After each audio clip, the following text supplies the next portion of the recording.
On the map of Europe, it's almost invisible, just a tiny dot on the coast of the Mediterranean Sea. Surrounded by France, pressed against the sea, smaller than Central Park in New York. This is Monaco. But don't be fooled by its size. Secrets like these don't stay small forever.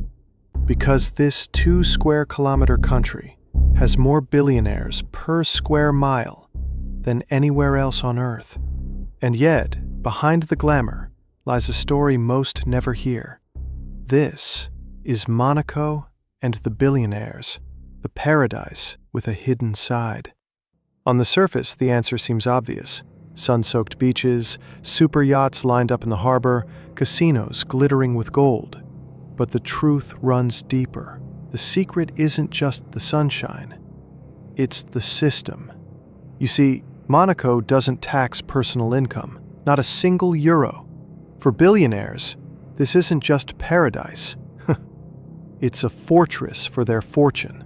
Imagine it. You make $1 billion in London, Paris, or New York. Taxes take half. But in Monaco, you keep it all. Every cent, every hidden dollar. That law was no accident. In the 19th century, the royal family of Monaco was nearly bankrupt. Their small strip of land had little to offer. No farmland, no oil, no natural riches. Just cliffs, stone, and sea. So, they gambled. Literally. They opened a casino in Monte Carlo, built luxury hotels, marketed their country not as a nation, but as an escape. A playground for the rich. And it worked. Aristocrats, kings, magnates, they all came. They lost fortunes at the casino tables and spent fortunes living the high life. Soon, Monaco was not just surviving, it was thriving. But it was the marriage of Prince Rainier to Grace Kelly, the Hollywood starlet, that truly changed Monaco forever. Suddenly, this tiny rock was not just wealthy, it was glamorous. A fairy tale came to life. The world's press turned its cameras on Monaco. And billionaires. But the magic of Monaco isn't only about money saved. It's about money displayed. Walk through Monte Carlo's marina, and you'll see it. Yachts stacked like floating mansions. The smallest of them is worth tens of millions. The largest? They're less like boats, and more like kingdoms at sea. Helicopter pads, swimming pools. The crew is larger than most hotels. These yachts don't just float. They announce. They're declarations. I belong to the Monaco elite. And then, there's the real estate. Monaco has the most expensive property market in the world. A single square meter can cost more than most entire apartments in Paris or London. And yet, billionaires buy them anyway. Many apartments sit empty most of the year. They are not homes. They are vaults, safe deposit boxes made of glass and stone. A Monaco address is worth more than gold. But the billionaire lifestyle here isn't just about where you live. It's about where you're seen. Monaco is a stage. The casino at Monte Carlo, the Hôtel de Paris, private galas, art auctions, and charity balls. To belong here is to be seen here. And perhaps no event captures it better than the Monaco Grand Prix. Formula One cars scream through the streets at impossible speeds. Crowds of celebrities gather on balconies. Champagne flows like water. For the billionaires, it isn't about the race.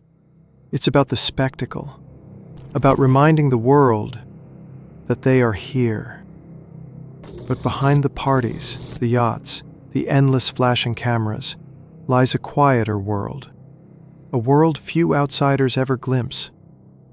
For while Monaco sells an image of freedom and glamour, in reality, it is one of the most tightly controlled places on Earth. Step beyond the polished surface, and the shadows begin to appear. But every paradise casts a shadow. In Monaco, that shadow is long and hard to ignore.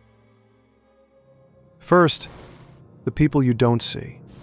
The waiters, the cleaners, the drivers, the ones who make the champagne flow, who polish the marble floors, who steer the yachts. They are not Monaco residents. They can't afford to be.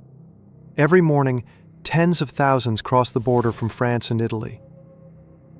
A hidden army, building a life they'll never be allowed to share. For them, Monaco is a workplace, not a home. At night, when the lights of Monte Carlo blaze for the rich, these workers are already gone, back across the border to smaller apartments and longer commutes. The contrast is sharp. Billionaires toast champagne in penthouses, while the ones who make it possible live hours away, never tasting the life they serve.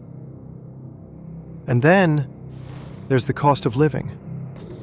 A tiny studio apartment, barely larger than a parking space, can cost millions. Even renting is nearly impossible. For the ultra-wealthy, this is protection. High prices keep the poor out and preserve the illusion of a flawless paradise. But what is a city when no one can truly live there? Even the apartments themselves are often empty. Purchased by billionaires, they sit dark, unused, waiting.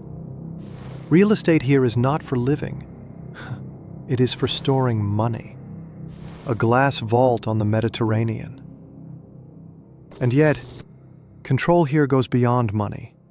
In Monaco, nothing goes unseen. Surveillance cameras blanket the streets, police patrol in spotless uniforms. Outsiders are noticed instantly. Foreigners watched closely. Every move recorded, every face remembered. Here, privacy belongs only to the powerful. Even the environment bends to wealth. Monaco is tiny, barely 2 square kilometers, and yet it grows. How? By reclaiming land from the sea, concrete poured into the Mediterranean, entire neighborhoods created from nothing. The billionaires need more room, so the ocean itself is forced to step aside. But this expansion comes with a price. Marine life displaced, ecosystems destroyed, mega yachts choking the harbor with fumes. For every glass tower that rises, something else falls silent beneath the waves. At the heart of this world stands Monaco's royal family.